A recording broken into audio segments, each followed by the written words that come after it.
Satsang 1. The Four Living Ones.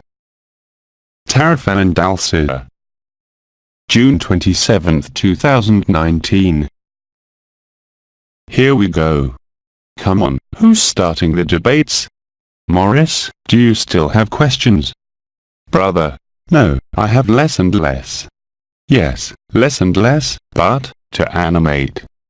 Brother, to Mark, come on, I'm listening. Sister, Louise. Sister, yes, there is no one there. Come on, go ahead. Sister, I hear a lot of twin flames right now. Yes, sister. And karmic relationship. Yes, sister. Can you tell me the difference? Of course, sister. And how do you recognize a twin flame if it is necessary to differentiate between what is called, sister, my flame? Yes, I understood correctly, sister. It's because she said karmic relationship. Anyway, what we call soulmates is always karmic.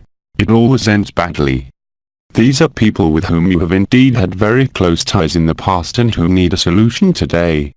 I have never had a soulmate relationship, as they say, that ended well. Then, there are a lot of soulmates. You can meet dozens of them in your life. Every time, it's a lot. On the other hand, twin flames are extremely rare. Even then, when we talked about it, we said that the twin flames concern a very, very limited number of individuals. I will answer you that today, with the absolute, it has no value anymore. Okay, even the notion of twin flames. Now, what we call soulmates is a karmic relationship. They are people who have met each other, who have had various experiences, in different roles, not always the husband and wife. It can be wife, child and so on, and the recognition of soulmates is done, a very strong recognition, as long as there is no alibi linked to spirituality, that is to say sexual relations, as many rely on it by saying, you are my soulmate. Alright. Now, the twin flames are profoundly different. There is nothing karmic about them. Even if there have been lives that have been, in close quotation marks, but I remind you that all notions of life on this world or on other worlds are only a dream.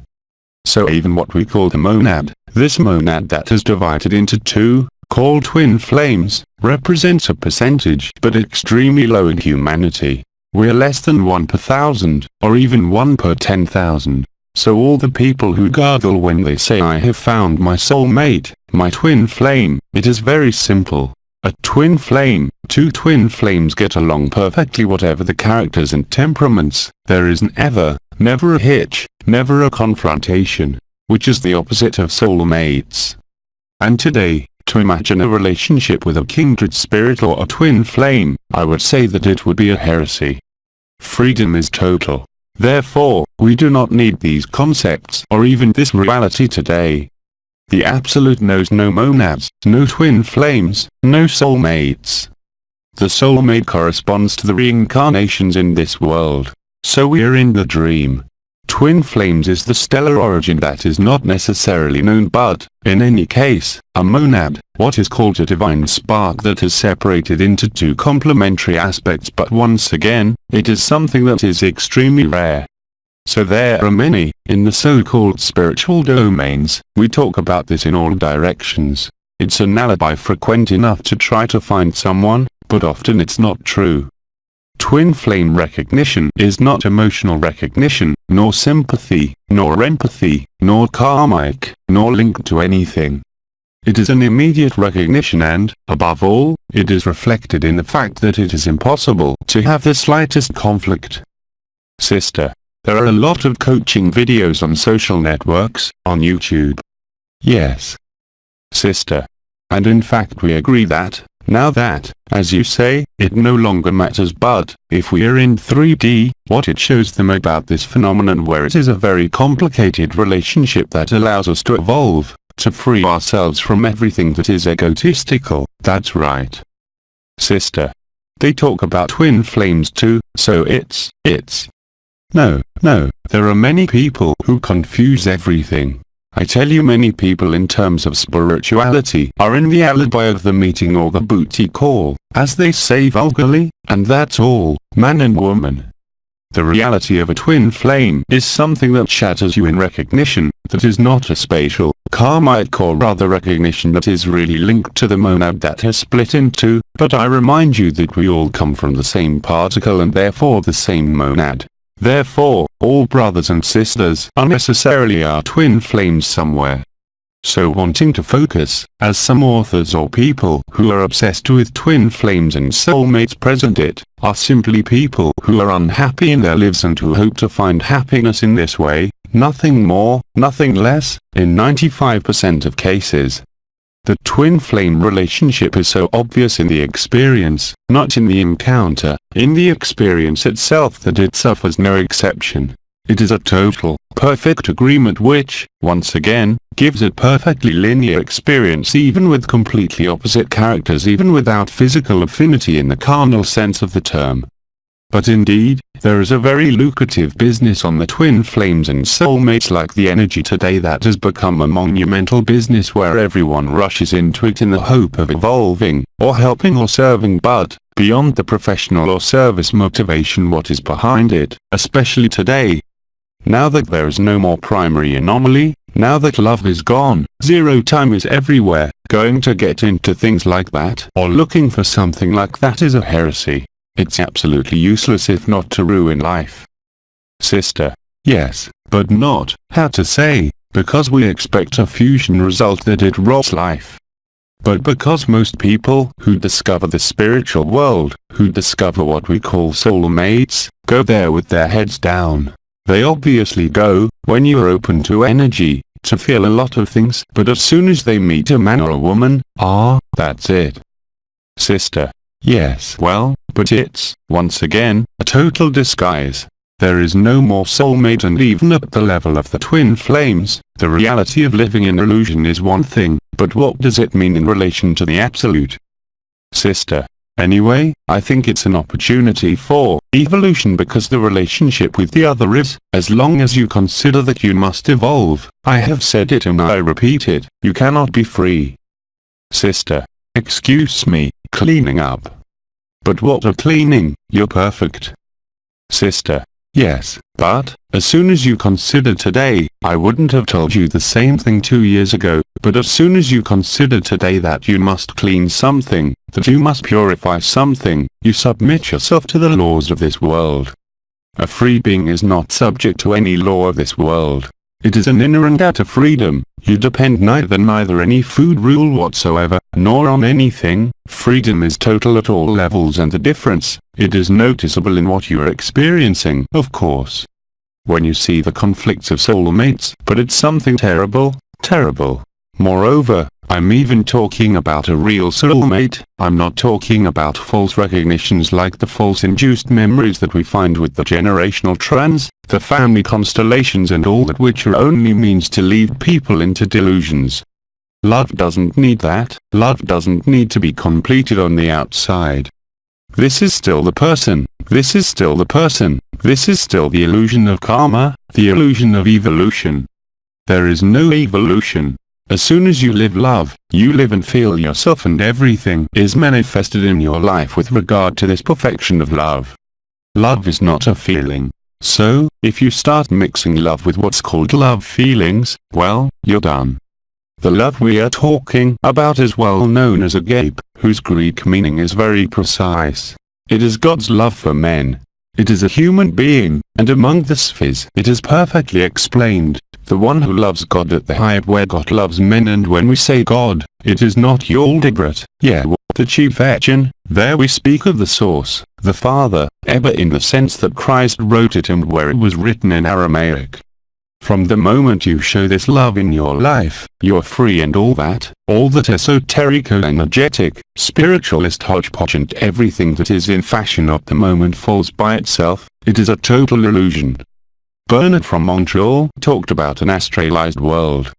Everything you evoke in energy, in feeling, belongs to the astral.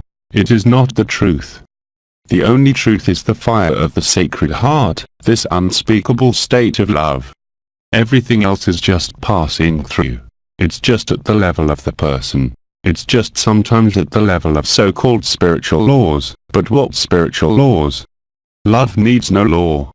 And we must realize that everyone, when we use certain words, certain sentences, we immediately put ourselves under the influence, not the influence of the light, but of what we call Luciferian intelligence. That is, we still play a scenario, a story, a myth.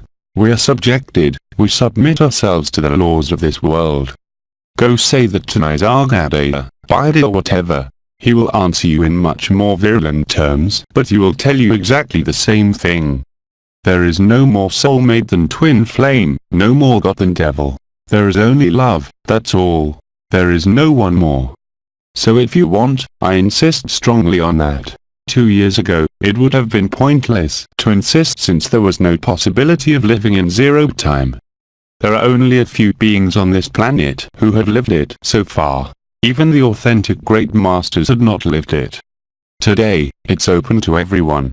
So if you lean the balance towards the soulmate, energetic, well, you deprive yourself of freedom and that's it, totally. Today, it is not only a certainty but the damage, in quotation marks, that appears more and more terrible.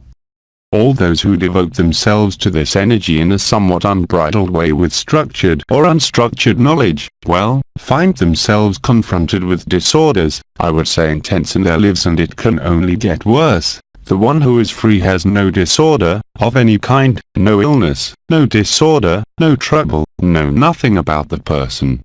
And this is an experience that is permanent, that is constant and that suffers from no exception. So, if you nourish with thought, simply by thinking about it, this story of a soulmate and twin flame, you naturally distance yourself from the truth. Especially remember that the twin flames are something extremely rare, 1 in 1,000, 1 in 10,000, 1 in 100,000, I don't know, but it's very, very rare. Sister, there are some who say that we all have them on another level, and that we all have our twin flames. No, we are all one, we are all in each other, but it is not the same as evoking a feeling towards a man or a woman based on so-called spiritual data. It is a total fraud. All the more so, I repeat, true kindred spirits always end very, very badly because there are actually karmic conflicts. We can then that karmic conflicts allow to evolve, but, as long as you think you have to evolve, you can't be free, it's as simple as that. It's not even an energetic question, to rise above consciousness, to access visions. It's a process, as I said yesterday, neurochemical. It's a chemical process that occurs in your head. It only happens from the moment, as I said yesterday, when you accept even without living it. If you put beliefs in front of you, if you put knowledge in front of you, whatever that knowledge is, even what we call stellar lines and stellar origins, it had always been said that they could not be revealed from the outside. Yet there are some who have traded very juicy, I won't name names, but who have only made money by disclosing to people their origin and stellar lines. There is no evidence that this is true. It's always been said, because lines can only be revealed from the inside, and today, 4 years later, or 5 years, 6 years, 7 years later, these stories of twin flames and stellar lines or stellar origin, frankly, it's a waste of time. You're going to get away from the truth. The truth is only in zero time, I repeat, in the present instant, in the good news and nowhere else. Perhaps we should accept intellectually to verify it by ourselves, by living it, the truth of what I affirm. Without it, what will happen? As soon as you set energies in motion by thinking, I am not even talking about energies or anything, nor visions, only by your thinking, what do you feed? You feed to vision and illusion. It's that simple. Ivanov said that love is absolutely not a feeling, that love is something that is anything but a feeling. At the time, during his lifetime, he had called it a state of consciousness. I would say that love is a state of a consciousness, NDT, previous to consciousness. Agape love is the moment when consciousness no longer intervenes in your presence here as an incarnate human character. So that's exactly it. If you want to succeed, I come back, forget all these esoteric notions of external knowledge, because external knowledge, whether symbolic, energetic, linked to a medical system, a psychological system, or a knowledge of neuroscience, is of no interest today to live the truth. Yet I have created neuroscience systems that measure everything in the individual. I have studied all the energy systems that exist. In agape care, I do not rely on energy, vibration, visions, exits from consciousness, or expansion of consciousness. I rely on nothing, that is, on what the ego calls nothingness, that is, zero time. Time zero contains all the dream, all dimensions, all entities of any plane, and time zero is the resolution. It does not mean that energy does not work, it means that, simply, you have to change the mechanism of thinking, because your thought obviously leads to energy. It leads to astral forces, divisional forces, and it prevents you from living freedom. Even meditating today is a total waste of time. Meditating is useless. I am not the first to have said it. Nisargadatta has said it all his life. Meditation leads you to visions, leads you to well-being, leads you to a feeling of being free, yes, but you will never live the truth like that, ever, ever, ever. So until you stop, as Buddha said at the time, research, today more than ever, you can't be free. It's that simple. As long as you believe that you are going to search to find, you will never find, because you are what you are looking for. Therefore, it is the paradox, you are looking outside what you are. You cannot find it. Sister, to get to what you were saying here, which is totally true, which I'm living well, it took a lot of, no, not today. Not today. Sister, yes. 30 years ago there was a prerequisite, it was the vibratory rise, the expansion of consciousness, the activation of chakras, gates, stars. Today it is over, totally over. Sister, yes, for some people, yes, but in the years before that, I relied on the experiences of. Yeah, but you were getting nowhere. Sister, no, but now I understand. Here I understood that all this, indeed, is outside of me, and that it was a projection, that's all it is. Sister, that's right, but I had to go through it to get to that. Yes, we've all been through it, we've all been through energies, through vibrations, through expansions of consciousness, but, I repeat what I said today, forget all that. It's a burden. Sister, yes, yes, yes. It's a dead weight. You just need to be authentic, to be spontaneous. What I was saying to corpses, because they are spontaneous, they don't think, they are really in this opening, that spontaneity, that's being yourself naturally, without needing a posture, without needing any reference, especially to an energy, spiritual or vibratory system that are real, of course.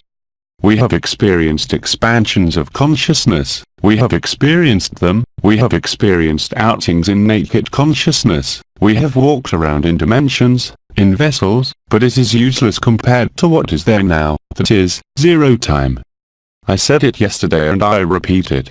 There are brothers and sisters who open themselves today without having asked anyone for anything, and they open themselves much more easily today than those who are in a spiritual process or search. I don't even speak religious. Then it's not even worth it, or energy. Which does not prevent me from using, when necessary, energy, vibration when necessary, but, as often as possible, it is zero time that acts, and the more it is zero time that acts in my life, or in care or in anything, or in relationships of any kind, the more effective things are. What I told you in the preamble, what I now repeat at each meeting, the purpose of the meetings, even if there are whales, even if there are walks, even if there is everything we can imagine as a celebration in 3 days, in 4 days you are free, really free, but you can't maintain, you will see for yourself. From the moment you are free, you will no longer be able to maintain these archaic systems of spirituality. All spiritualities, without exception, once you have lit the truth, are total scams, and consciousness, I repeat, is a disease. It really is a disease. I mean all these aspects. Unconscious, subconscious, conscious, supraconscious. Of course, these were steps that we had to open, to go through during, for 30 years even before. It started in '84 but it ended, it really ended, it's really over, and that's what I'm telling everyone who haven't yet lived, who are in a phase of opening their consciousness effectively, of opening up to feelings, to perceptions, that you shouldn't be attached to these feelings. A feeling, it passes. Agape love never passes. That's what you are. That's the natural state, and that natural state, it can't be conjugated, married with all the esoteric notions, all the external knowledge of symbolisms. Yes, of course, there are many of us here who have studied thousands of things, you see, but today no, it will take you away from the truth, it will take you away from peace, it will take you away from love, and it will make you more and more frustrated. That is, the more you swallow knowledge, the more you will feel things, the more you will be frustrated, because you will never be at peace, ever. Only agape puts you in peace, but this peace is indelible, it is not fluctuating, it can never disappear, never. I lived what is called liberation by the wave of life, what was called the living liberated in March 2012, but it was not agape yet. Evidently I lived the absolute, I lived all the dimensions, I walked everywhere, but the state called the natural state, today, has nothing to do with even what was called the liberation by the wave of life, at the time, by the rising of energies, by the fiat which ignited the Kundalini, once the Holy Spirit had gone down. The people who are at peace today, among all those who live the truth, now spontaneously, do not need to worry about all this mess. It belongs to archaisms. It belongs to an enclosed world. It belongs to the Luciferian illusion. There is no space for a solution in there. I repeat, even the saints were not free, even the greatest saints. The only ones who experienced freedom, I repeat, there were not many. There was Nisargadatta, there was Enoch, there was Elijah, and that was it. None of the prophets of the Old and New Testaments, none of the apostles who had received the Holy Spirit. They were speaking in tongues when Christ left. There was the ascension, and then after Pentecost, the descent of the Holy Spirit. Even these beings were not free, even Padre Pio, who spent his life working miracles, who was a being who was all that was authentic, was still locked in the vision of an external savior. It was necessary to comply with a moral code. In truth, you do not need morality, you do not need to comply with any rule. You're in a permanent spontaneity, in a permanent lightness, in an irrepressible joy, in a love, as I have expressed it, which is the same in front of anyone, and it is not something that is sought. It is a natural state of fact. It is our natural state. That's why I insist on these words. They're not just words or concepts. They reflect, as closely as possible, the lived experience. And you feel it, when you see it, you can't help but feel it. You know it every day, because you experience it every minute, every breath, no matter what happens to you. It can never go away. It can never fluctuate, and it can never decrease. And once again, if I was alone, I say to myself, either I'm crazy, or I am out of control. We could think it for those who do not live it, but as I am not alone in living it, more and more, we must face the fact that it is the only truth. And the only freedom is this one. Today, it is to be free of all these concepts, all these beliefs, all these energies, all these vibrations. It's the only way to be free. The feeling, I repeat, even if it is the most just and perfect, there is only a fringe of interference between what is called the outside and the inside. That's all. This is the place where interference occurs. You feel at the limit called the etheric. You feel the interaction of your vital field with the vital field of anything, and you translate visions, understandings, diagnoses. Yes, it works, but that's not freedom. It is as if, as Bhatti said, the expression he often uses, you think that by studying the prison where you are, you will get out of prison. We arrive like the bird that was born in captivity. You open the cage. It does not even leave the cage, because it is frightened. It's the allegory of Plato's cave. It's the same thing, you see. But, if you think you have to rely on an external knowledge, on a feeling, on a vibration, on a state of superconsciousness to live the truth, you can wait for eternity. It is impossible.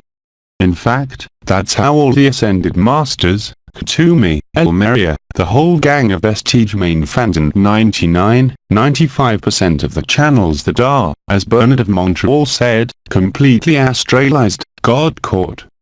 They do not speak of the truth, they speak of what is called in Sumerian of the small sky.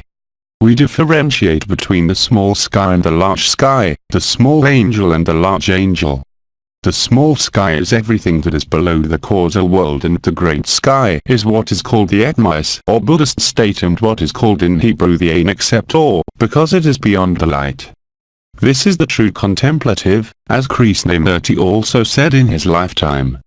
He understood, since he was the historical character of Jesus, he perfectly understood that as soon as there was a movement, a school, a group, a federation of people through spirituality, it was a scam because it put you under the influence of a egregor, and that we, with that, were prepared, especially in recent years, for this notion of autonomy and freedom, of idleness, as Esho said, which is fundamental. Of course, afterwards, that doesn't prevent you from knowing the energies, the meridians, from using them, but, at that moment, your point of view is no longer colored, your thought is no longer colored by your knowledge. It is simply made available the techniques you have learned, whatever they may be, but before that, that's not true. All the energy therapists, who stopped last year, I know many who have stopped precisely because of that. Because they knew that by maintaining their mode of operation, their frame of reference, even the most subtle energetic, they were not free, and, above all, they did not allow the other to be free. It is important to understand, as I said yesterday and I repeat, that any relationship between two beings is a relationship of predation. It cannot exist otherwise. You have the teacher, knowing it, and the one who is being taught. In a couple you have the dominant and the dominated, and that you can't escape it. That's part of this world. It is like that, and everything is like that. One more question. Brother, in the agape state, therefore, if you're in the agape state, what becomes and how does the need for physical sexuality become? The need for, brother, the need for physical sexuality. Does it disappear? Does it evolve? It becomes totally free, that is to say, there is no longer a sexual impulse. There is a relationship that is decided by what you are in truth, but you can no longer have attraction, you can no longer have desire in the sense that the ordinary mortal understands it. This does not prevent sexuality in any way, but it is a sexuality that is decided, I would say, in all lucidity, and that no longer depends on the lower chakras. The sexual relationship, in other words, becomes totally tantric. You have sex, you don't feel anything in your genitals, and it just blows your heart out, that's all.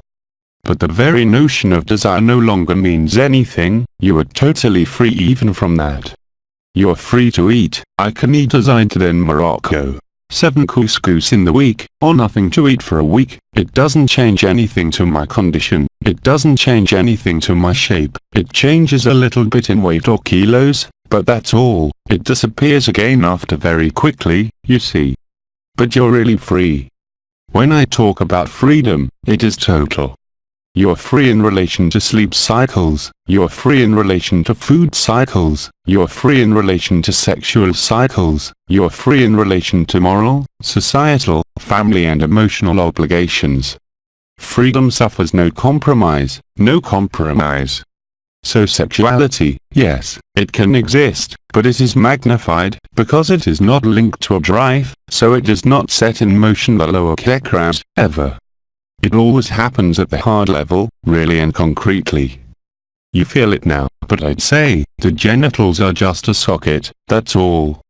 You put the plug in, then it happens all by itself, really and concretely. But that, too, is far from the techniques of Kashmirian tantras or elsewhere. It is a sexuality that is no longer subject to a physiological need, no longer subject to impulses of any kind, but is a freely consented act that is effectively expressed without desire. That may sound strange to say. It works because you decided it was going to work, so it's profoundly different from the usual male or female sexuality. It's no longer a problem, like food, like sleep.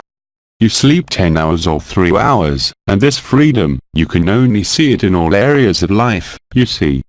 Indeed, there are rules. For example, I have talked a lot about dietetics for years. You will remind me to give back the rules, some essential rules, well. Because people are not going to go back to the satsangs I made on mushrooms several years ago, because it can be reduced to a few very simple sentences. If you want to have a body that works in accordance, not with physiology, but with light. That's it, that's much more important. As I said, DNA modifies itself by the intelligence of light. Hereditary diseases disappear, you can only notice the changes in your way of working. Look at Omrayam Mikhail Ivanov, who until the month before his death trotted like a rabbit to go and adore the sun in the morning, and nobody could follow him so much that he ran fast, yet he was an old man. It is the truth. There is an aging, but this aging no longer leads to wear and tear of the usual physiological functions. This is obvious for all those who are released. It is an observation that we systematically make. Now don't go depriving yourself of this or that because you won't get anywhere. Before, yes, we used to say during the celestial weddings for several months we ate liquid to promote the vibratory rise, to go touch this supermind and make this Holy Spirit descend into the body, to activate the body of eternity through the doors and the stars, the new bodies.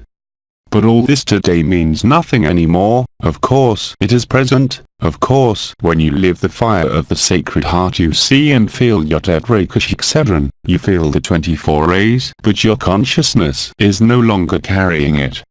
The consciousness, here I am talking about the global consciousness, makes more distinction, as we did in 2012, between the awake consciousness, the sleep consciousness, the Tarifa consciousness, finally all the consciences that had been described as well by Bidi as by others. Today, when I use the term consciousness, I include both the unconscious, the subconscious, the normal conscious and the superconscious, since everything that concerns the consciousness in all these different aspects is a disease, the disease of the dream. At the one who is awake and can no longer imagine what was said yesterday, asking some who live it to imagine going into a stellar dimension or origin or into any world. We only want to remain in what we are, that is to say, this total beatitude where there is no longer any form, where there is no longer any dream, where there are no longer any laws, where there is just this love. You know, at the age of 33, I lived what is called the Passion of Christ every Friday. I went up to 42 degrees and relived the path of Golgotha. I even had the holy oils coming out of my hands, and just like the great saints it made me laugh. All this I lived it at 33 years old. What happened after that? I did like all the great saints. I bought myself a rosary, and I made 3 hours of rosary a day, and, of course, at the third 10 I was attacked, and I was happy because I told myself that at least proves that it is the truth, since Bernadette in Lourdes, in Femo, and there prayed the third 10 of the rosary, they were. But it was totally inept, and yet it was a path that we could only take then. But today I'm telling you all this is to forget completely. The more you want to live the truth, you want to be true, be spontaneous, be humble, that is to say, love everything without distinction, be simple, human. I called and stopped with all the concepts of Hinduism, of God, religion, master, guru. It does not exist. Run away like the plague those who will say I am master or guru. There is no more master than, I don't know what, but it's crazy what. Brother, precisely, about that, I have a little question about Osho's work and what I have to say, that he still encouraged people to free themselves, or did he also make them dependent? Osho, he never opened anyone. He created a beautiful cult. When you watch the documentary on what he did in his life, and grandfather is the same, the Universal White Brotherhood, for me is a cult in the literal sense of the word. They are people who are dependent on a teaching, they are people who are dependent on their own emotions, especially on the bonfire, and even today, and that is why the very old Melchi's girls as they were, they still had to repair what they did, even Esho. It is not his fault, he had given the keys of what he was to the woman who accompanied him there, but it was, when you see the documentary on his life Esho, it was a real cult that he had made, no better than the moon cult than any other cult, brother. Yet he talked a lot about liberation, about not following religions. Yes, but there is one thing to talk about in life, one thing, and it is already your responsibility, but then it is also your responsibility if there are any around you who behave like disciples or like students. It is up to you to break that. It is all very well to talk like Esho about autonomy, freedom and laziness as he talked about. When you see what was done in his lifetime, there is still a long way to go. And grandfather, as brilliant as he is, as wonderful a teacher as he was, certainly one of the best teachers in the world, really looks at what to give the fret what we call the FBU, are still engaged in the teachings of Ram of the time with the Ebala, with all that are not free they will never live, they will finally we will all live it. But all this you must be lucid about it, freedom is only lived alone, there is no teaching that holds, no master that holds, no religion, no energy that holds and no vibration. But for that again yesterday I was talking about acceptance of what I had called in the beginning sacrifice. Yes, you have to sacrifice all your noble objectives of devolution or understanding, because as long as you are in understanding you cannot be free.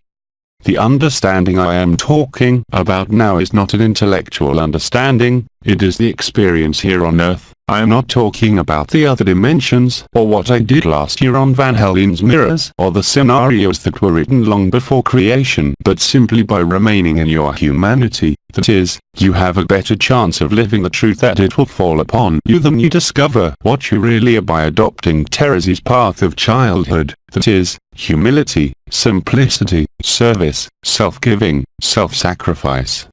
As long as it's not registered, it's the first step.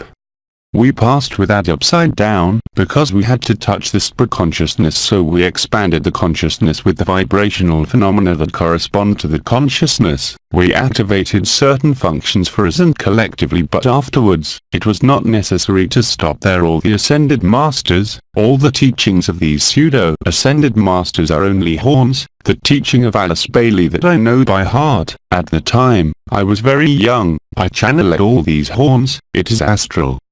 They have stopped at the level of the soul, they have never lived the spirit and even less the truth. He who lives the truth cannot lock you up, he cannot teach you, he cannot be your master, he cannot be a model. It can't be that a human like you will never wear orange clothes, or exotic clothes, that's total makeup. Nice Adagata would go out there and dress normally in the street. Sister. Sacrifice of self, you say sacrifice of self, humility, sacrifice of self.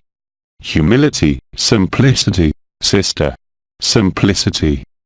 The way of childhood, the way of, the little way of Teresa of Lisieux, is the sacrifice, that is to say accepting not to understand, knowing that everything that happens is right without any exception and it cannot be otherwise. So is the intelligence of light, and especially if something happens to you, you say, it is not right, it is unfair, why I have this, it proves that you have not understood and especially not lived what was to live. But once again, these are words, but what can't be wrong is what you live when you are free. You see that everything is different, you see that your heart radiates constantly, that you don't need to build yourself stories, scenarios, that life brings them to you. Before we said with Franca, we talked with dragons, elves, fairies, and dyings. It is wonderful. Today we no longer need that. When we came back from the Canaries we had eagles, 7 eagles that came to land in the garden. There were 7 vultures that came to show us how we flapped our wings. You see, these phenomena happen in your life, but constantly, without stopping. Every day that you live, there are only synchronicities, there are only events that put you, that confirm that it is the truth.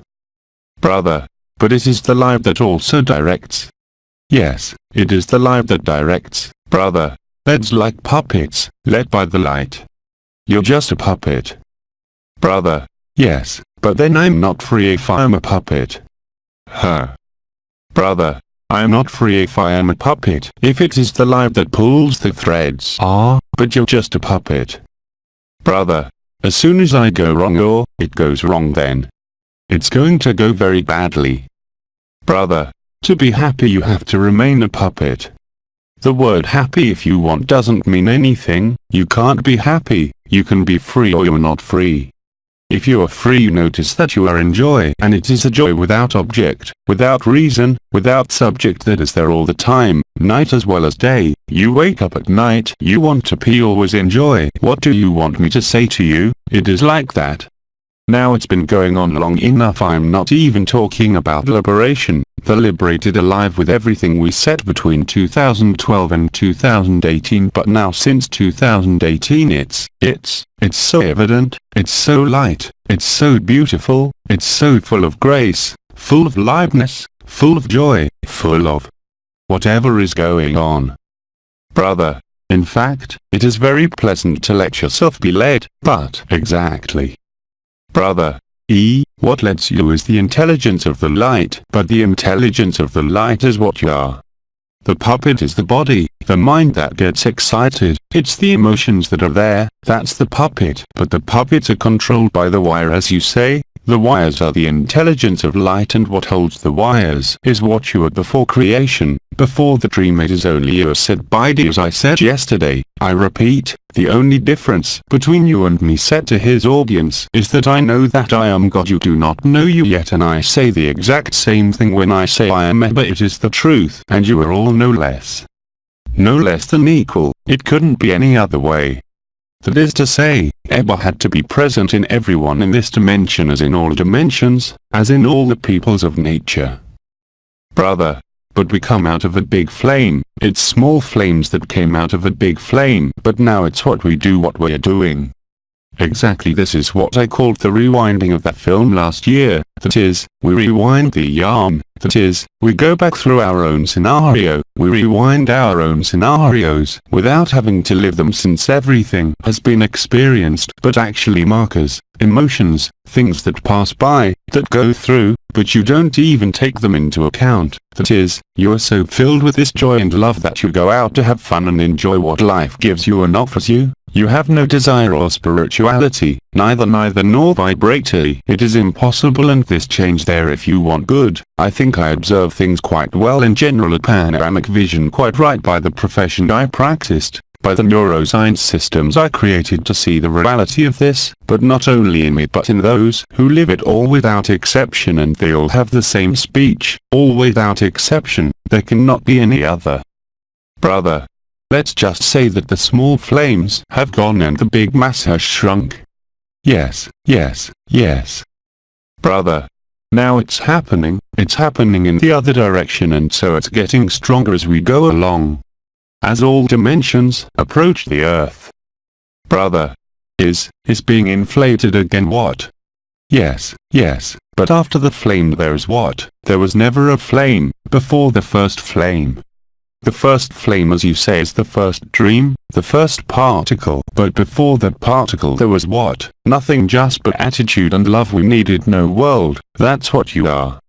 But as Spider said, there are 3 stages. First step, and I said earlier, we went upside down, we expanded the consciousness. But Bida said to him in his lifetime when he was incarnate, the first step you are nothing, the second step you are everything, and the third step none of it exists.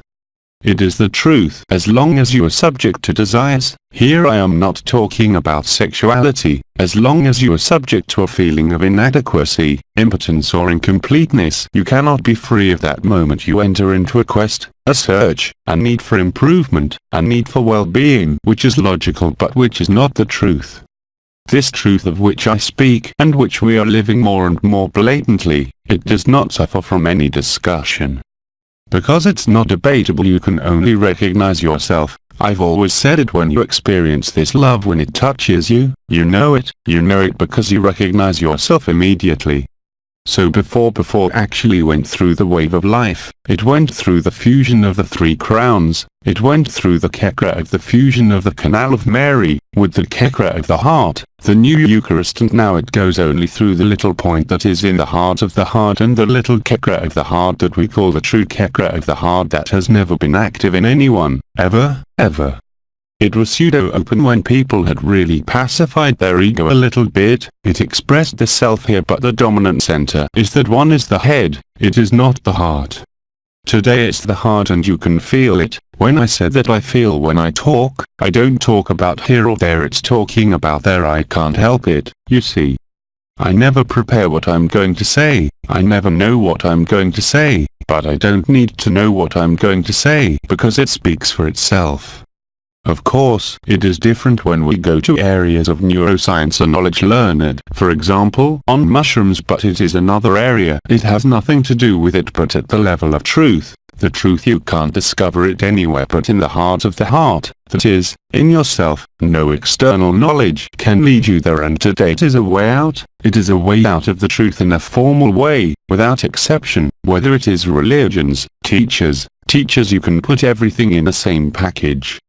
Freedom is autonomy, it is the path of childhood, it is humility, simplicity, openness, spontaneity. The closer you get to these words, these concepts, the more likely you are to live it, and the more you live it, the first time you will live it, because there are brothers and sisters who have experienced this awakening all at once, and who, after they have fluctuations, personality feedback, habitual feedback, without even talking about personality, but because all this has to be seen, there is only when it is seen that habits do not disappear. By analyzing them at a given moment, you realize that you are the observer of your own character. This is what we called witnesses with Bidi at the time, but after a moment, if you are not the observer's witness, what are you?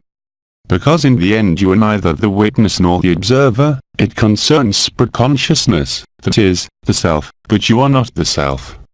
Nisargadatta on the end of his life expressed well that even the I am, the self, must be blackballed. All the masters have been screwed with that. All the teaching of Alice Bailey, all the movements that were created, whether Auroville by Sri or Aurobindo, whether it is the schools that not Maya and Anda did, but Emma, and all this leads you to illusion.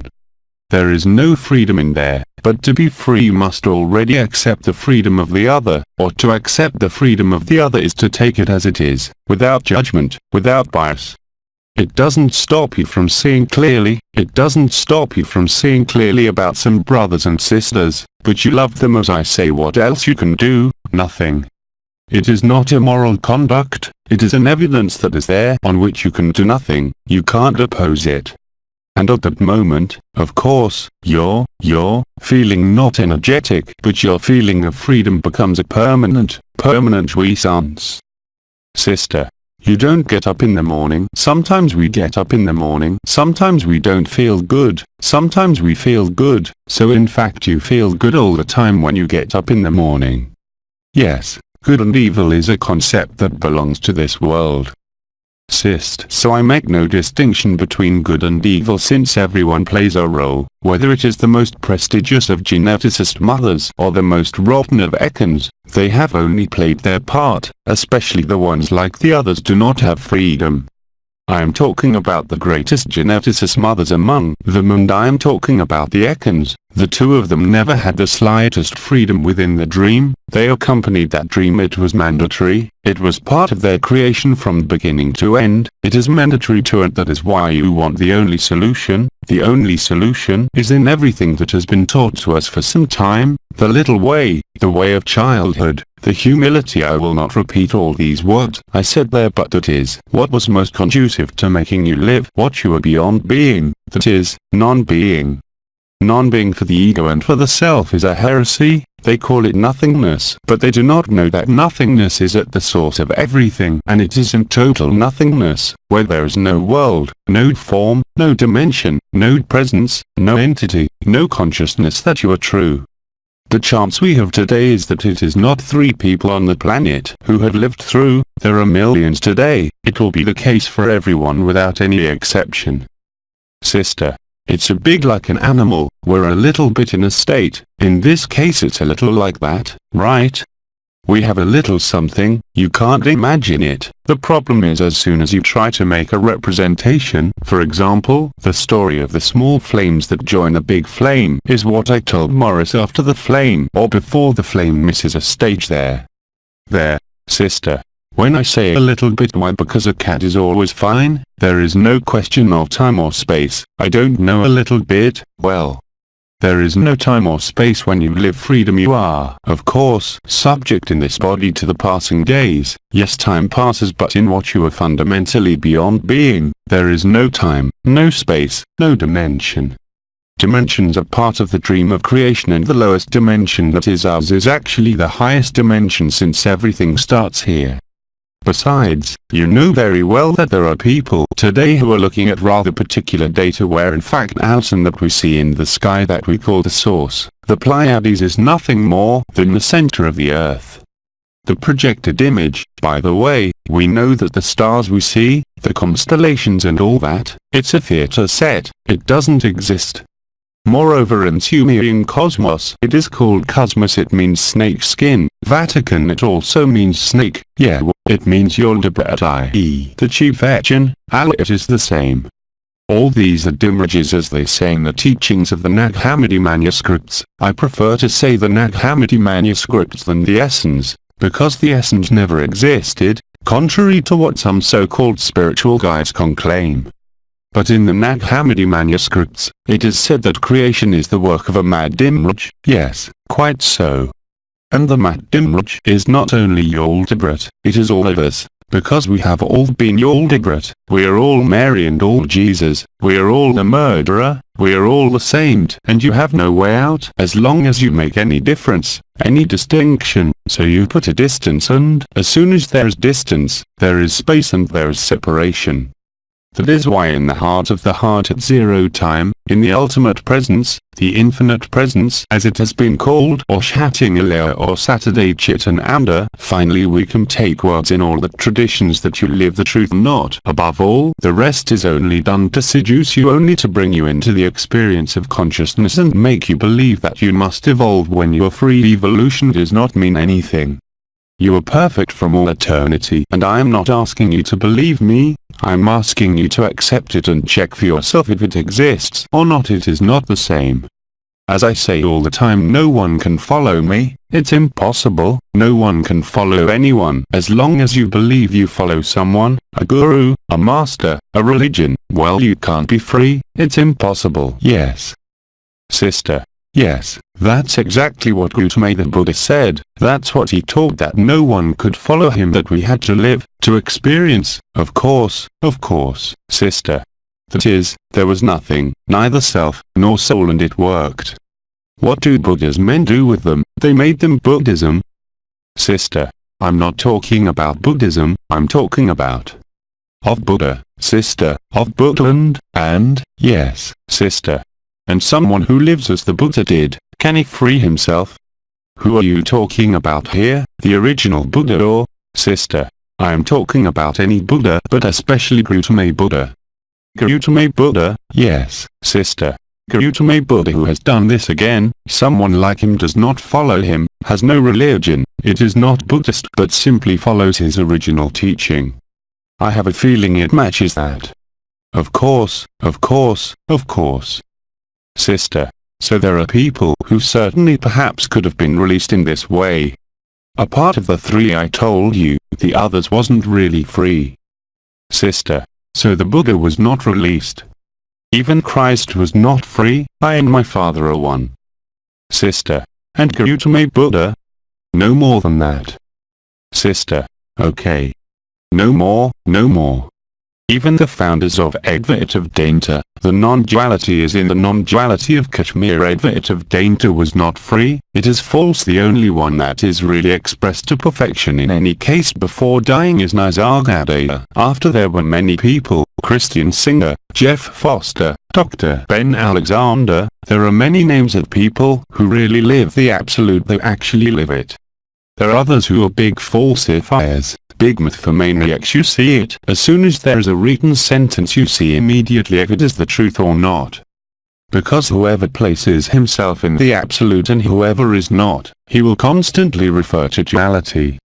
He will talk to you about spirituality if he is wrong. If he is true, he can no longer talk to you about spirituality. It is not possible. It is impossible. Sister, what do you call self-sacrifice? What I call? Sister, self-sacrifice? Yes, sister. When you said earlier, humility, simplicity, the way of childhood was without understanding that yes, I am here but. Yes, of course, it consists in understanding and living that you are nothing at all. That your character is only a dream, that your body is only a dream, even a nightmare. You are none of those things. Until you accept that, you can't be free. Sister, is that what self-sacrifice is? Yes, of course, and it's a process. I said yesterday neurochemical. It is the moment when the dopamine, which is the hormone of spiritual research, gives way to oxytocin. At that moment you are immersed in the bath of real love, a little bit like a woman who is breastfeeding and who has felt this feeling while breastfeeding. Beatitude, it is almost similar except that there is no breastfeeding there, it is permanent.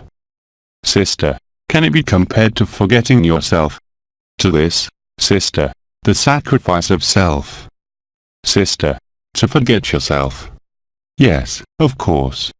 It is to disappear to oneself.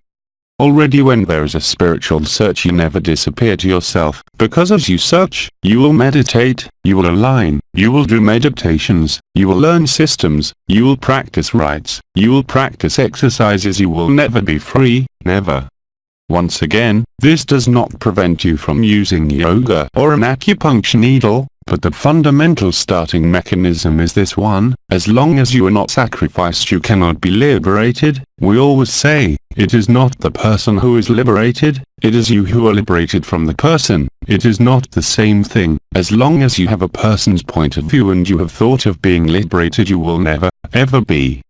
You can live mystical states, you can live visions, you can live energies, vibrations, but it will remain confined in what is called the small sky, that is to say what was included in Van Allen's belt.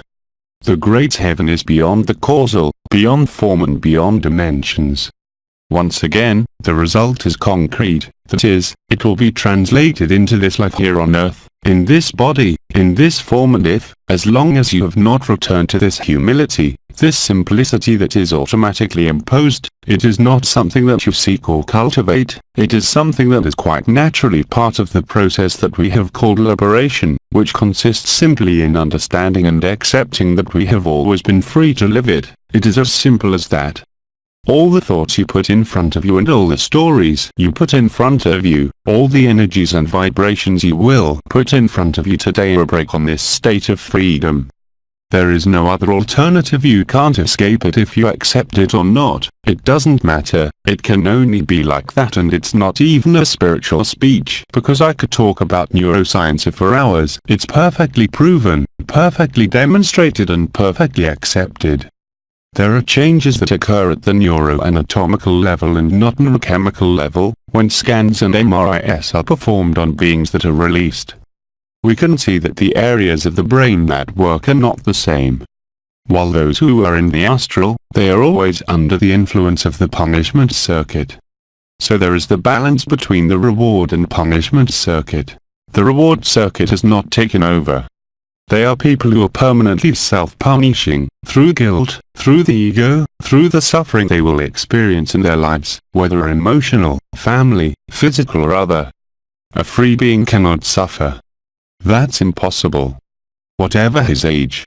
He may have pain like anyone else, but he will never suffer. He may have emotions like everyone else, but he will never be driven by his emotions. That's impossible. Not by the visions. Not by the exits out of the body. I did the outings out of the body last year for a long time. I almost died, by the way, but I saw some crazy things. Yes, okay, but today, I'm not interested. I feel so good here, in this body, in this moment. I don't need references to anything. Sister, what you saw were creations. It was your own creations you saw that you said there, in those outings out of the body.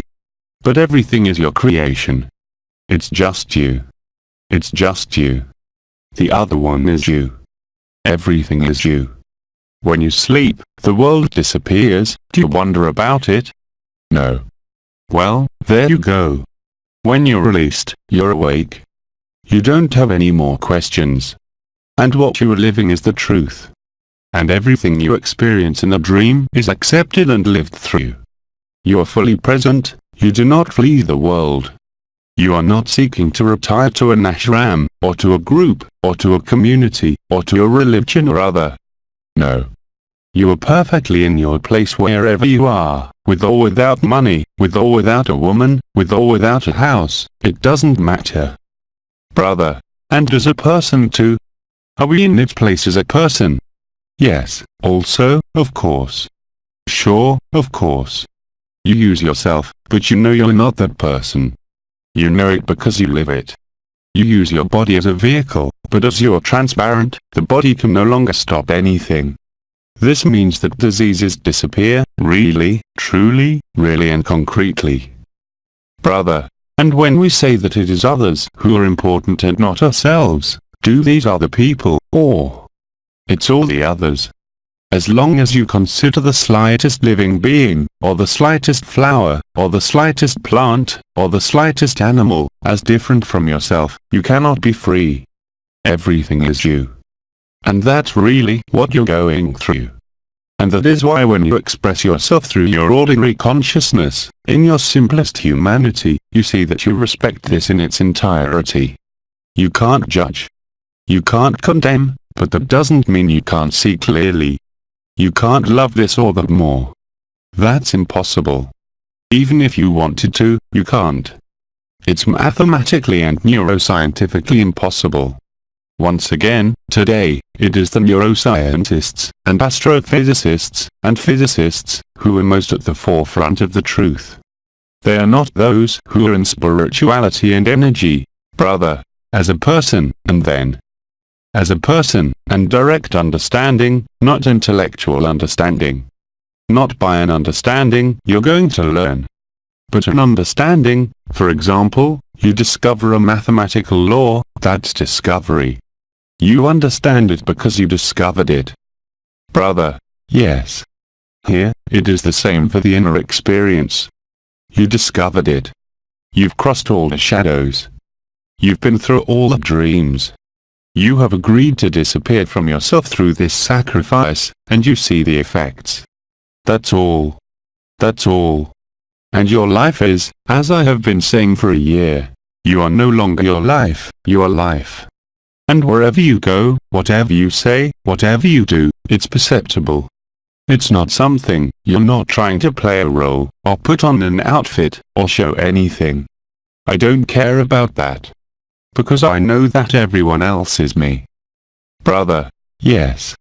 I have no reason to mistreat anyone else, even the worst bastard. That's impossible.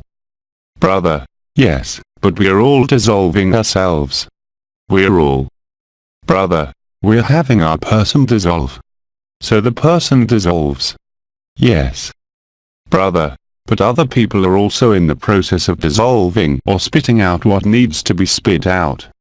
Yes, but this is the collective moment.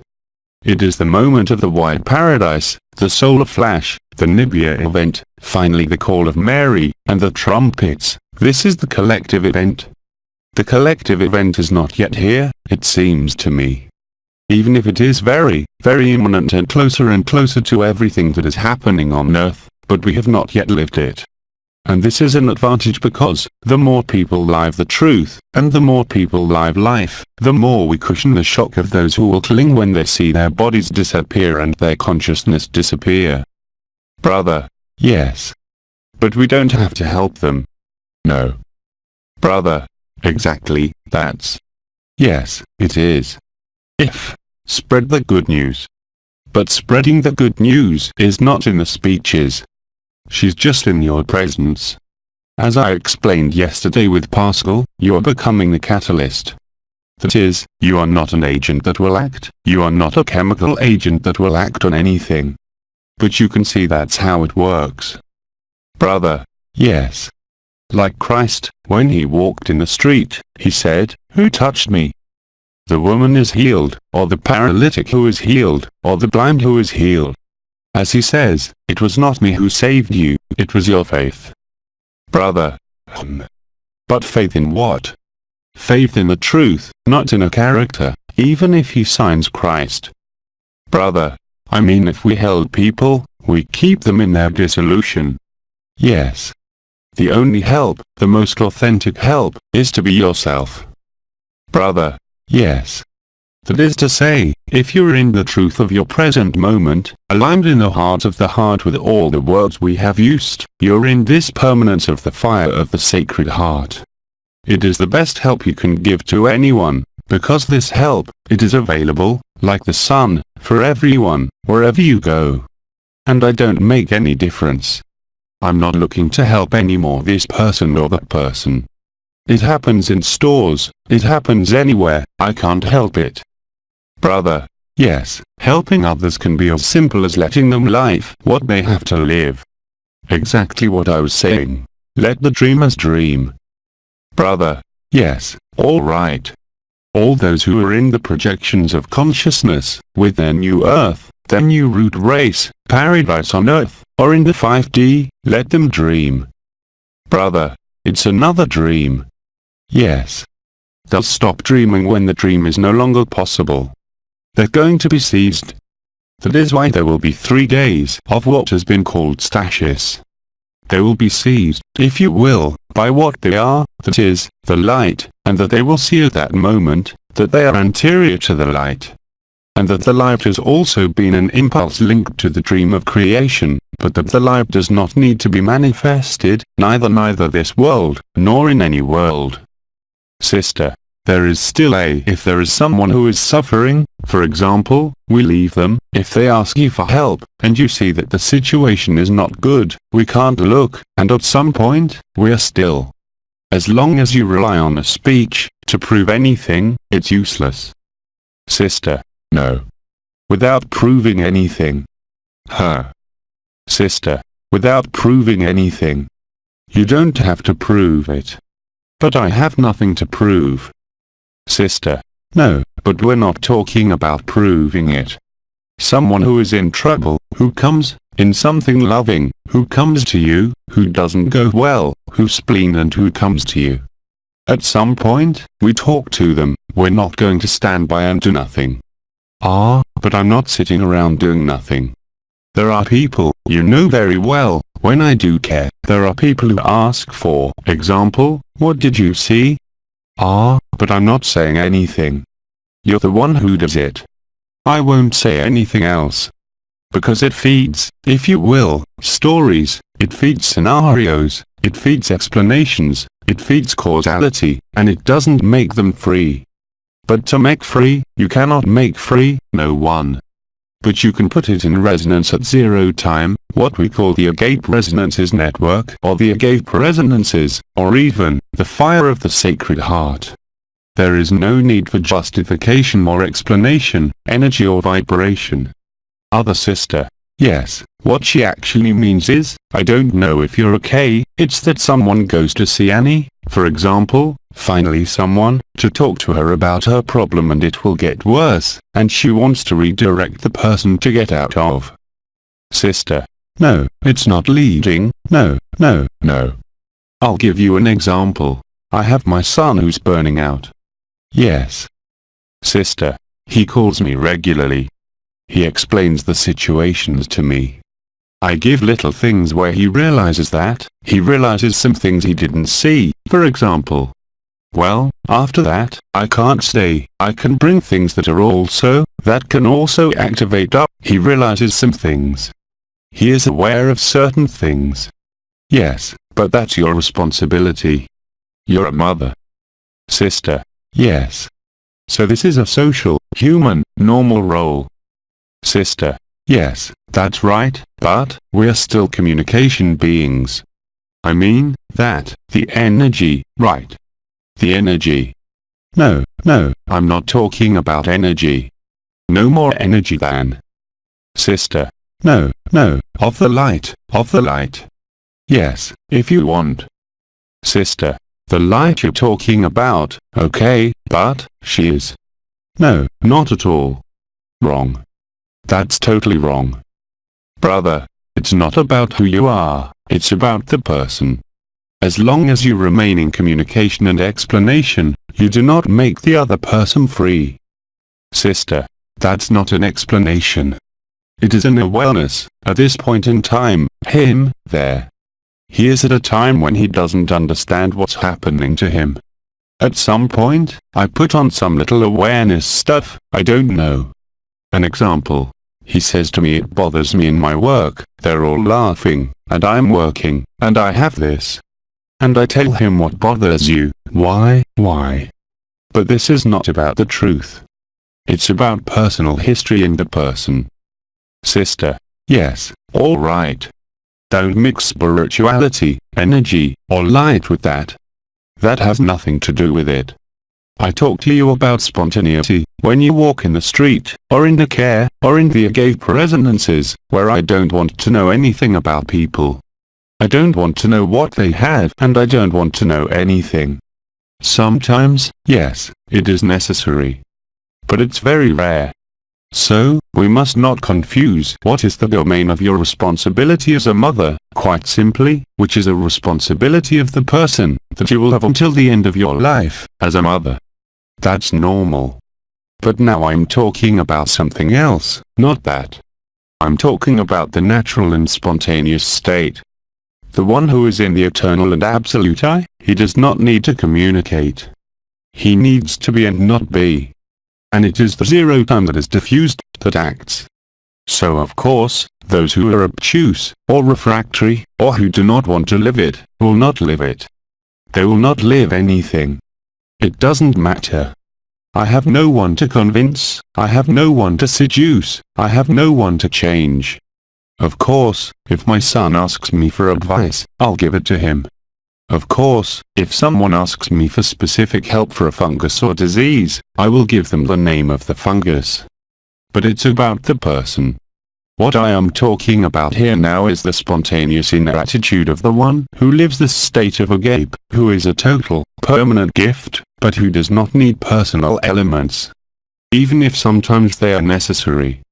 It is a state of being and non-being, which is conjugated through a character, through a form, and which is active all the time. And, the danger for those who live this freedom, or those who seek, who are thirsty for this state, for what I call, me, not freedom, what has always mattered to me is the truth. It's not the vibrations, the energy, the love, the visions. Yes, they are there, indeed. But that's not what's important to me.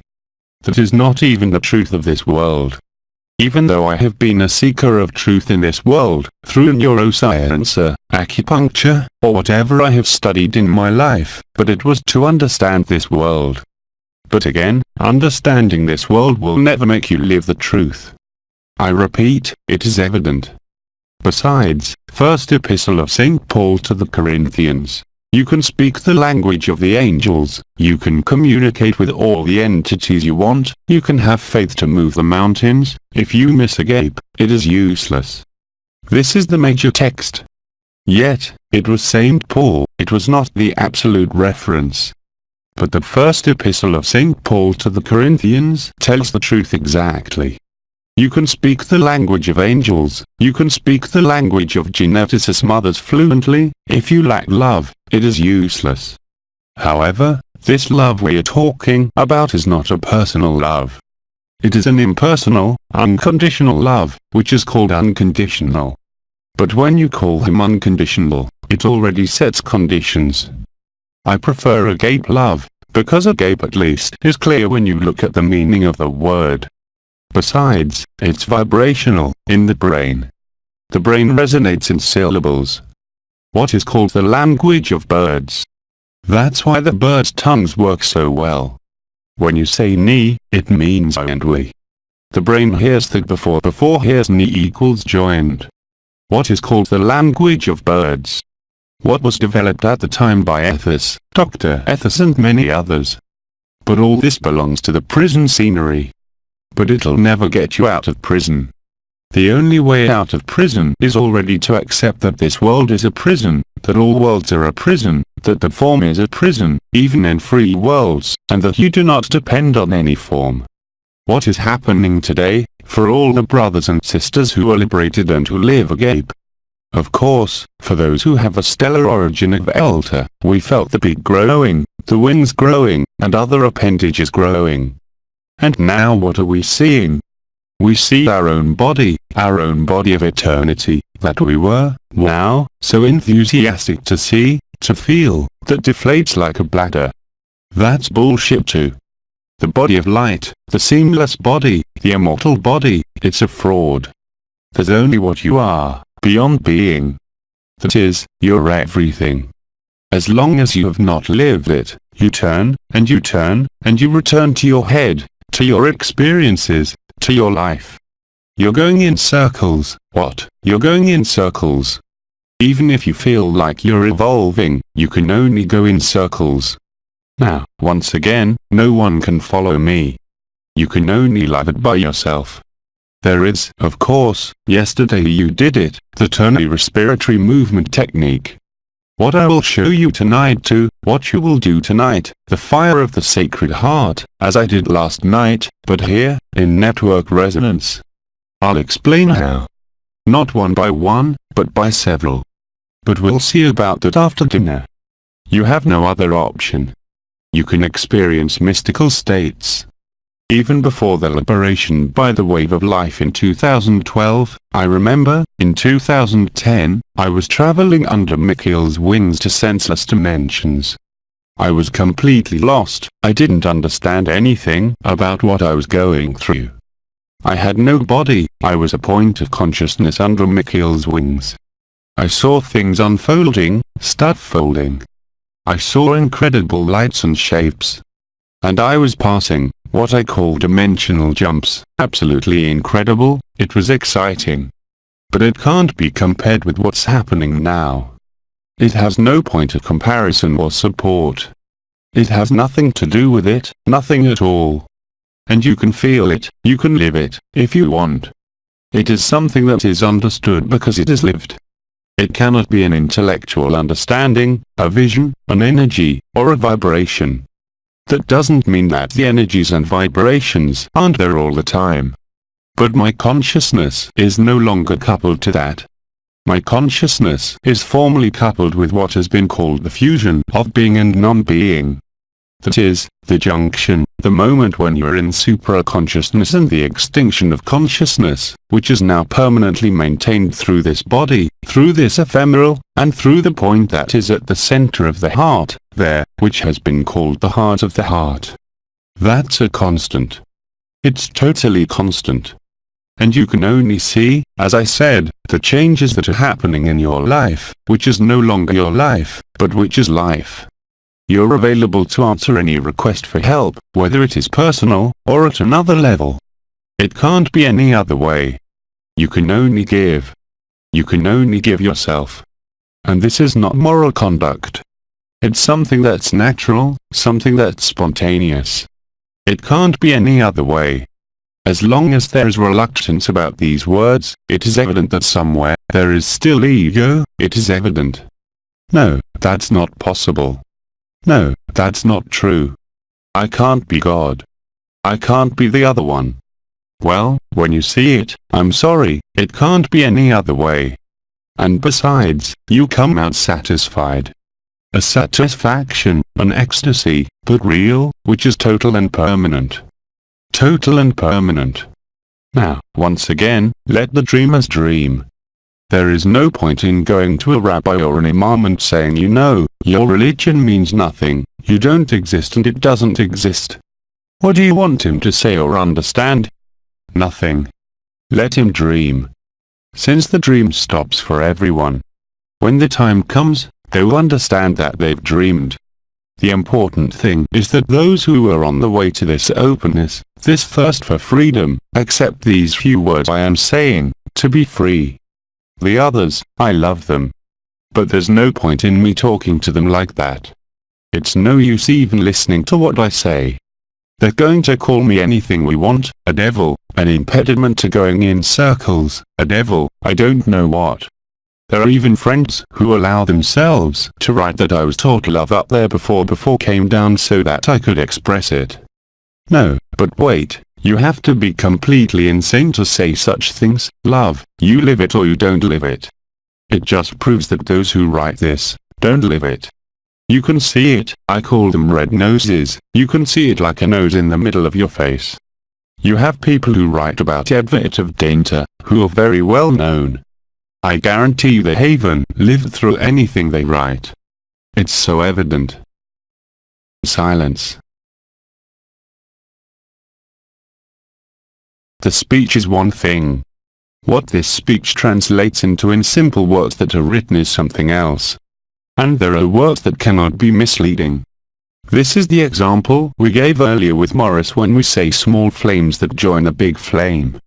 Yes, but after the big flame, there was never a flame. Never. And again, it's not a concept, it's not a belief, it's not a teaching.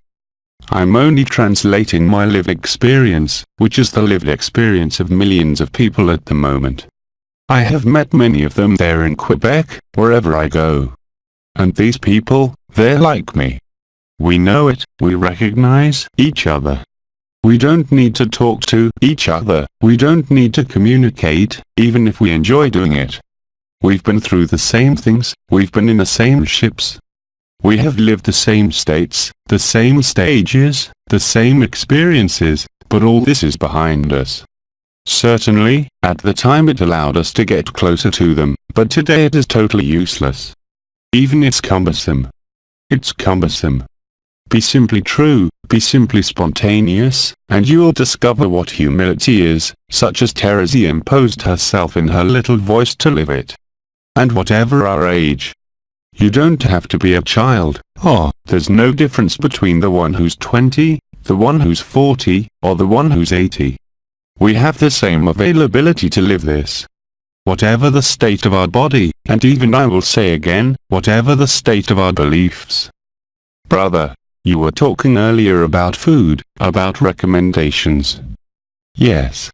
So if you don't mind, I'll develop that at the next satsang, so as not to mix it up.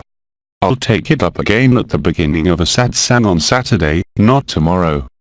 Because tomorrow, we have OMA and BID, where I will talk about a few points of reference, both energetic and vibratory, as well as food, to get as close as possible to freedom. We'll see it in a more common way at that time. Another question, sister. I have a question. I'm not sure that. I'm not sure the microphone can hear you. Sister. Why? For example, I experience this beak that grows. Yes. Sister. Why do we have to go through all these experiences? Because we're rewinding the thread. I too have lit the beak, because I am from Elta at the stellar origin level. So I live the eagle, the flight of the eagle, I flew in an eagle's body, I visited many sites in shaman yet journeys in the body of an eagle. Why are we going through this way? Sister. Yes. Because in rewinding before the end of the primary anomaly, it was imperative. Sister. Okay. So we have to go through everything we've created? Not anymore today. Not anymore today. A year and a few months ago, I would have told you it's imperative. Moreover, this was the case for many who are free today. But today, no, absolutely not. If you have not lived anything, nor appendages, the beak of the eagle, or the fins that grow in the back, especially do not try to live it. It's no use anymore. Sister. Anyway, we can't try to live it anyway. Oh, no. It is lived or it is not lived. Sister. It is lived or it is not lived. But there are some who can search in quotation marks, thinking, wow, they've been through this, I'm not seeing it, so they're going to, you know. Sister. Isn't it just that it's not? Oh yes, it's because we're rewinding history, but it can also be, you don't have to focus on what you've been through, you know, it's. Yes. That's why I'm telling you today. This is what I mean when I tell you that you have to go through all the feelings and manifestations. Of course I can feel my wings, of course I can feel my beak, but I don't care. Sister, that's right. That is to say, to return, to descend into his simplest humanity, that is the way of humility, the way of childhood. That is, whatever the visions, whatever the energies, whatever the naked conscious journeys beyond all possible and unimaginable dimensions, at some point you can only be nothing. That is, to become the smallest again. When Master Philippe was asked how he could perform such miracles, he said, "It is because I am the smallest of you." That is the truth. As long as you believe you are someone here on this world, at whatever level, you will not be free. Unfortunately, or fortunately, we will all be free at the collective moment. But if you have experienced mystical states, vibratory states, supraconsciousness states, and today you do not accept this truth and you do not live it because you do not simply accept it, you will find yourself facing big problems at the moment of stasis. You won't be able to let go of your conscience. You will necessarily let it go. Sister, yes, yes. But today, if you really want to be free, on a practical level, let's say you feel that you have all the visions of the world, that you travel in naked consciousness to the triangle civilization, to Metatron, whatever. It doesn't matter. If you go through all this, without hanging it up, without holding it back, without telling you stories, even if there is a story that is real, then you're free. Sister, so we let ourselves be crossed? Yes, yes, yes. Sister, because I still have things happening to me. Oh, yeah, me too. Sister, I am not looking for anything. Well, neither do I, sister, and we let ourselves be crossed? Yes. Sister, aren't we reabsorbing somewhere? It just means not carrying your conscience on it. It's there, you know it. But above all, don't be interested. Sister, that's right. It's like the theory of the complaint. What you're going to oppose, or what you're interested in, will get stronger. This is not a complaint. Wow, I see the game, I take out my appendix, wow, I have the vision of this thing, and then hop, come on, I dive into these states of consciousness. Well no, you're not free now. Sister, we let ourselves go through. There you go. It's accepting. Even these manifestations, however sublime they may be, for some of them, which are truly sublime, are of no use to you today. They have been very useful for several years at the time. Sister, yes. It's been explained in length, breadth and depth, but today it's over. True freedom is there. It is not elsewhere. So it doesn't mean no, I don't feel that way. When I feel an entity, I feel a presence that is there, I feel it, I can't deny it or deny my feelings, or what I see. But the big difference is that none of this leads to my conscience, my attention, or anything. I remain immutable in the heart of the heart, whatever happens. Which doesn't mean you can't bite a bitch for something wrong. It's also part of my humanity. And when I say that we must become as humble as possible again, it means accepting everything that is happening in your humanity, whether or not you bear the stigmata of Christ. Just because you have wings spreading and levitate won't change anything. What will change everything is once again accepting this notion of crossing, obviously, that is, not caring about what is there. Take much more care of your humanity, in your functions, roles, responsibilities, of your person. Take care of a child, for example, whatever his age, when he asks you for help, yes. You will be much closer to the truth like that than with endless visions or vibratory experiences. But of course, there are vibrations, there is no shortage of them. They're still there, they'll be there until the end. But the big difference is, either you take an interest in it, and then you drag your consciousness into the visions, into the experiences, into whatever you want. Or you let it all go. Sister, you have to embrace them anyway. It's called embracing. Sister, precisely, it can separate me from the incarnation. Yes, yes. That is absolutely true. For example, at some point last night we talked about it, when you have a pain that appears in the heart of the heart, when, very strong. So obviously, if you're in pain, your conscience is on it, even if you don't complain. Well, there are moments like that for everyone, even for the greatest of the liberated, even for Nisargadatta at the time, or forever, it's the same thing. There are indeed moments when you have a very bad headache, moments when you can't take it anymore. But we don't build a scenario on it. We are not looking for visions, we are not looking to develop a vibratory state, or to feel more. We don't freeze anything. That's what crossing is all about. And from the moment you cross, you will realize that, even if there are entities, even if Christ is there, even if Mary is there, even if you feel all the vibrational circuits, you are not concerned. It happens. It's right there. You let it pass through you.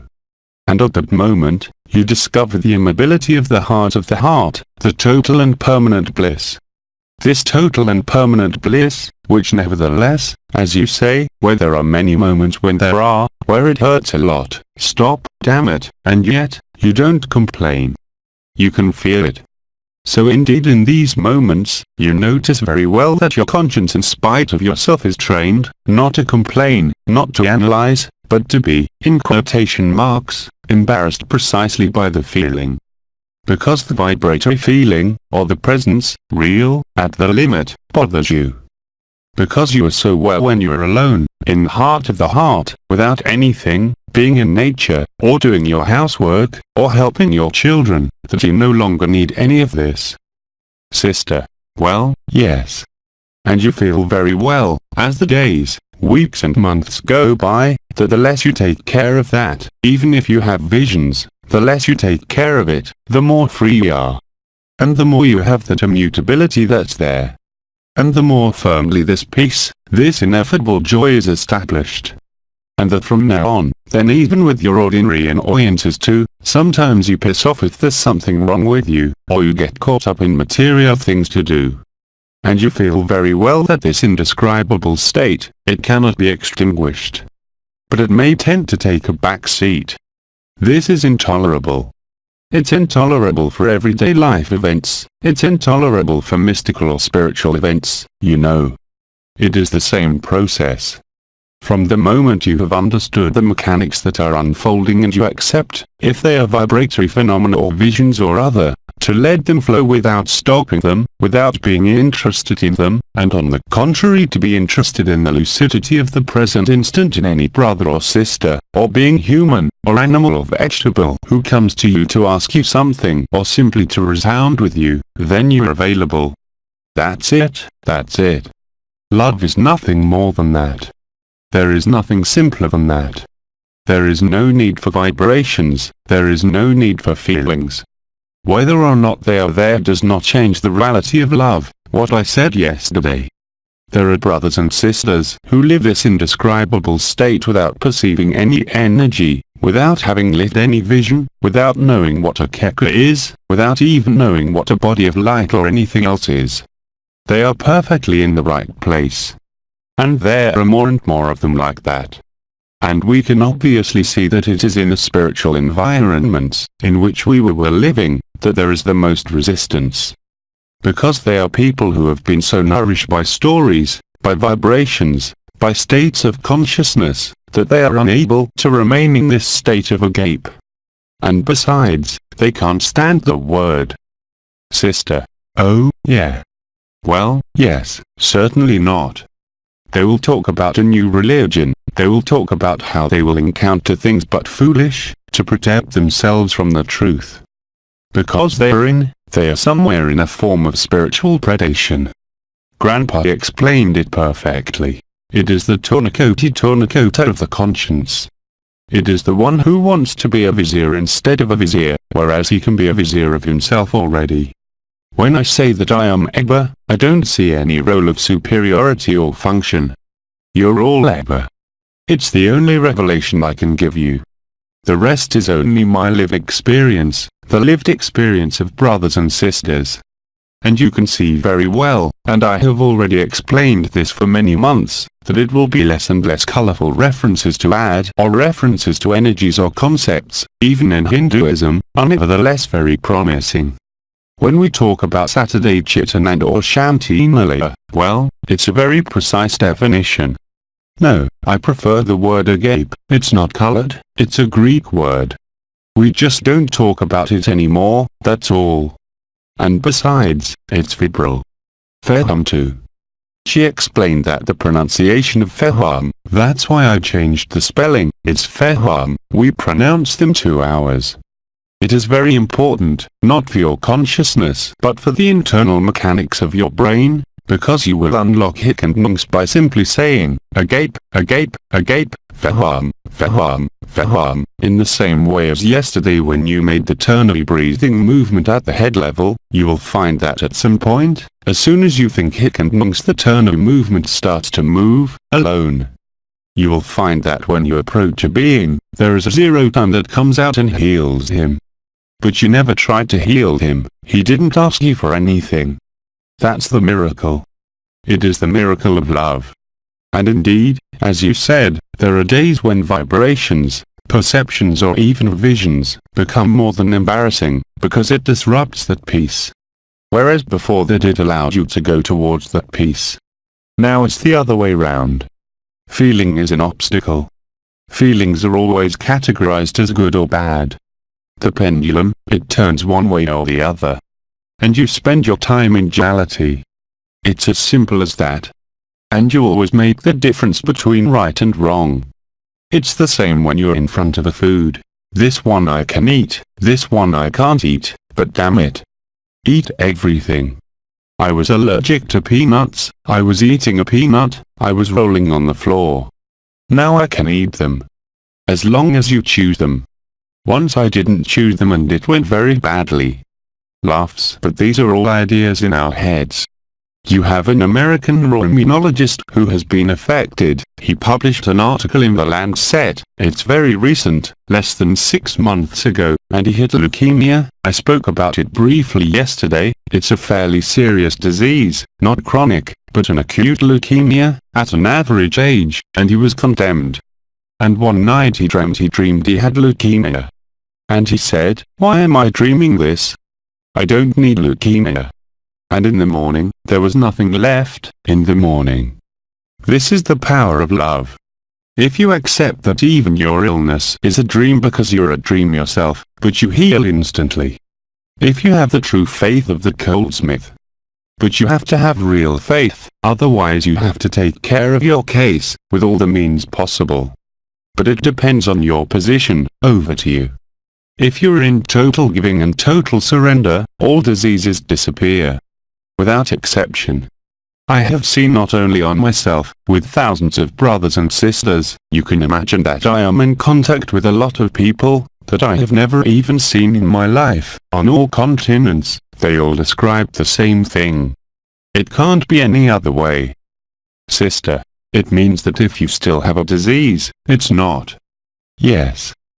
Brother, yes, but can we be in discomfort or in well-being?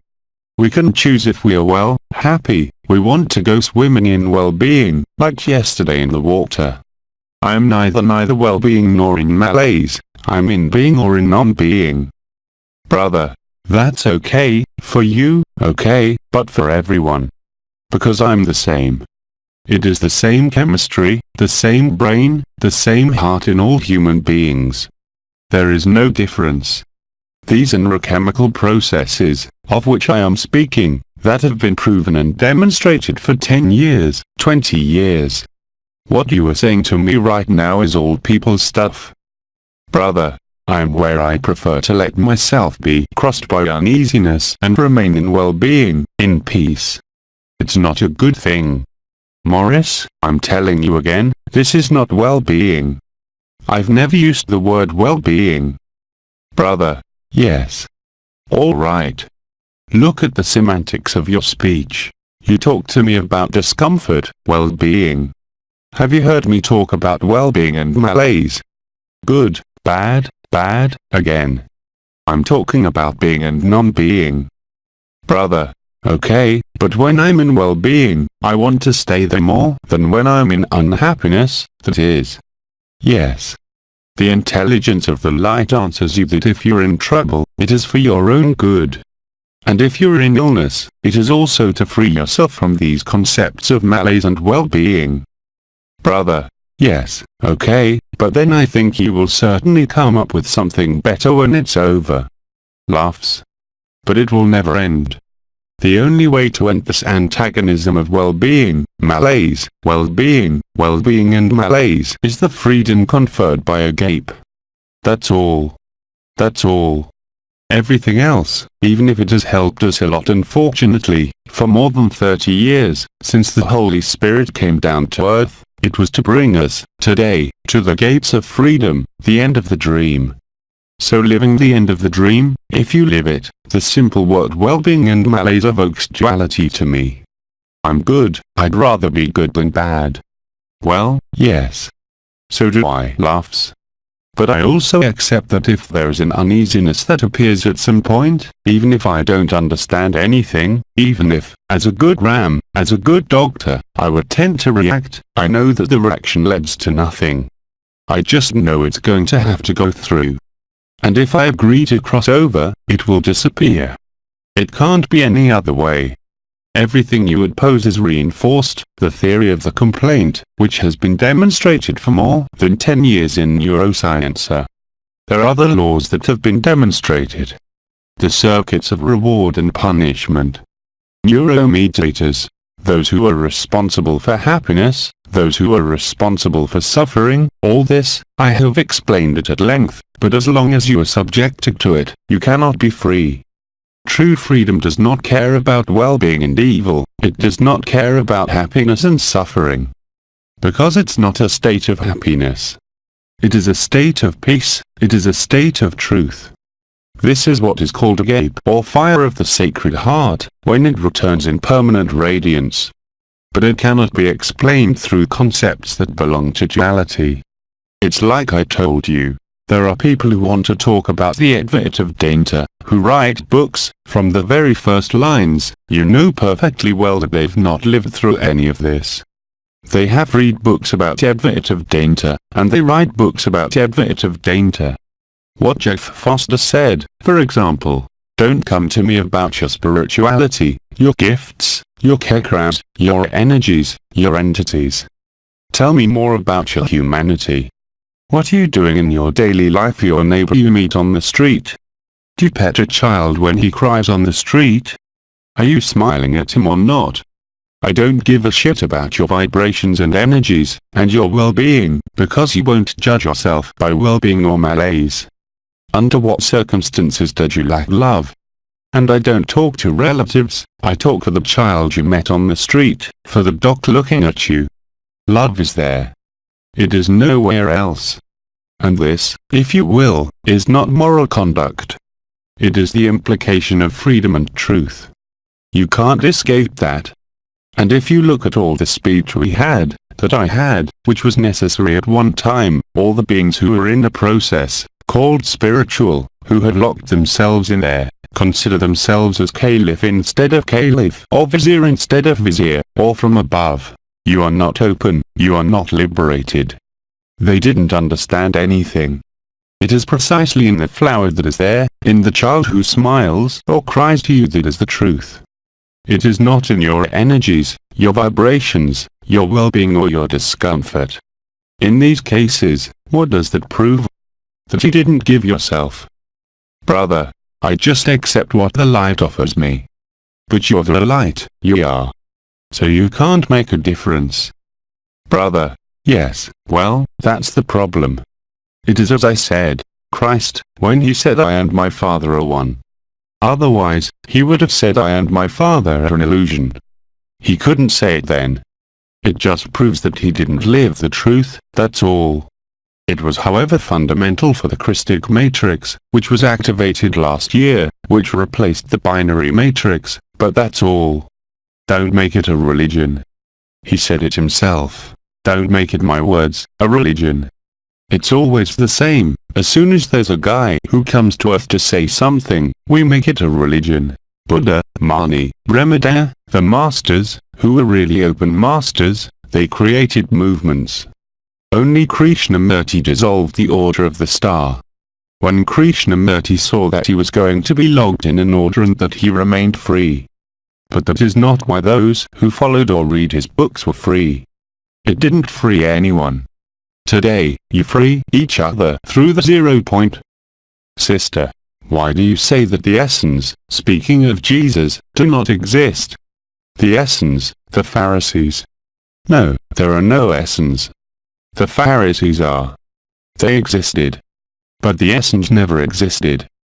Sister, Maurice, he wrote a book in which he says that Jesus was an essence. Yes. Yes, that's why I say that.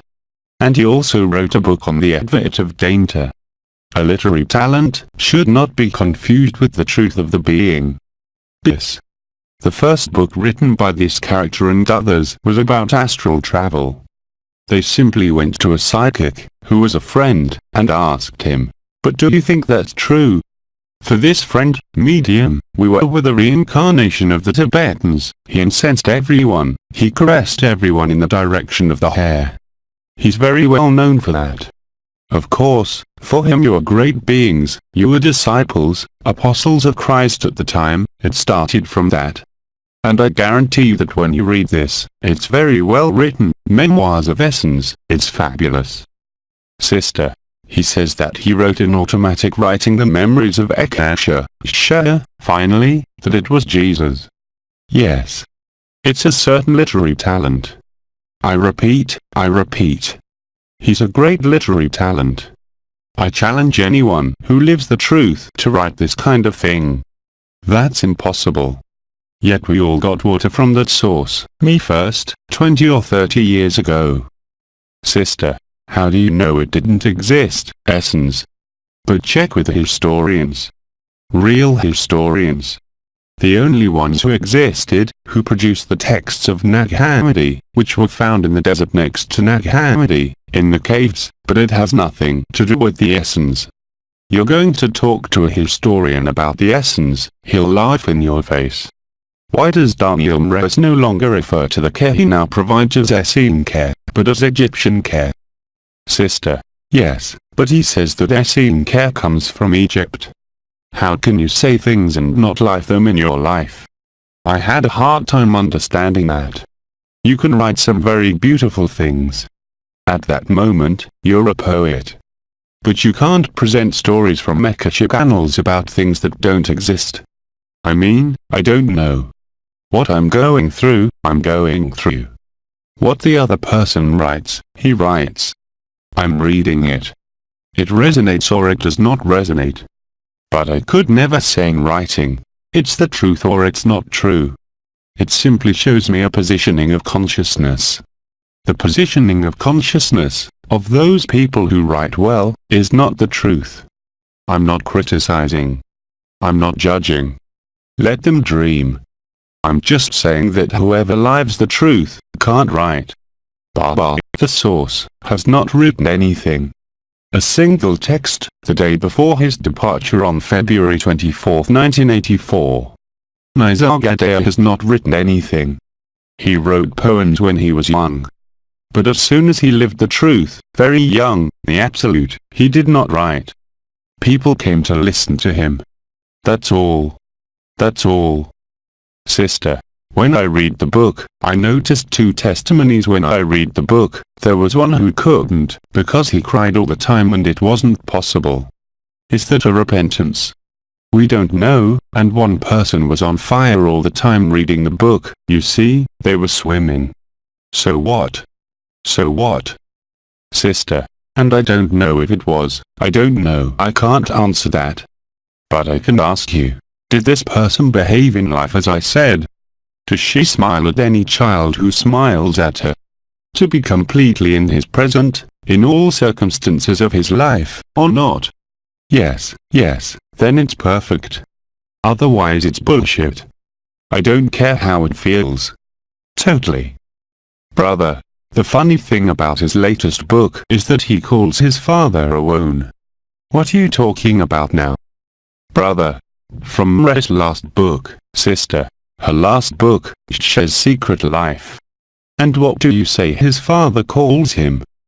Sister, AYOUN.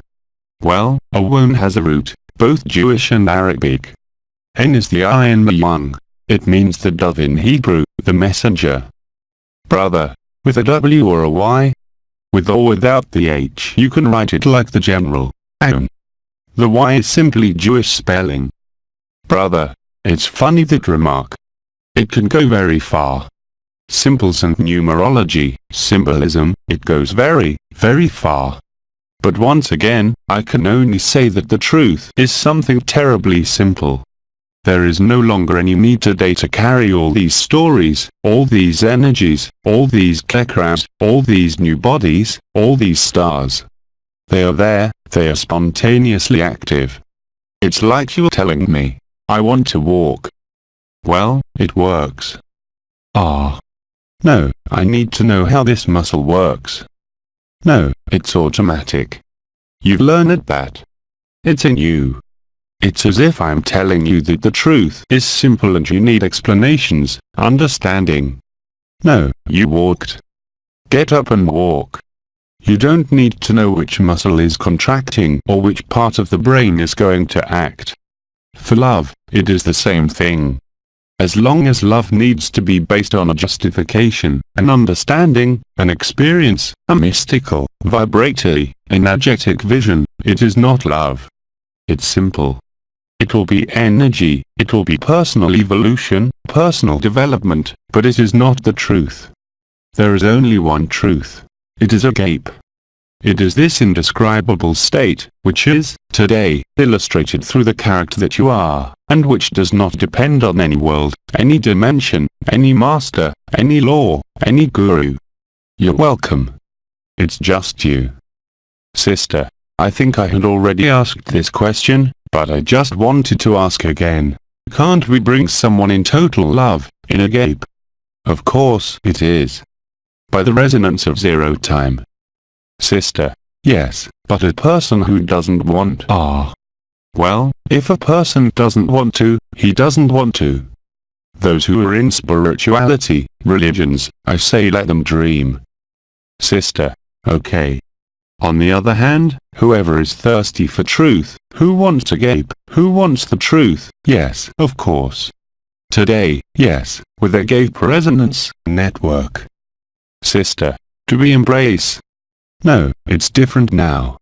I will explain to you tonight what you are going to do.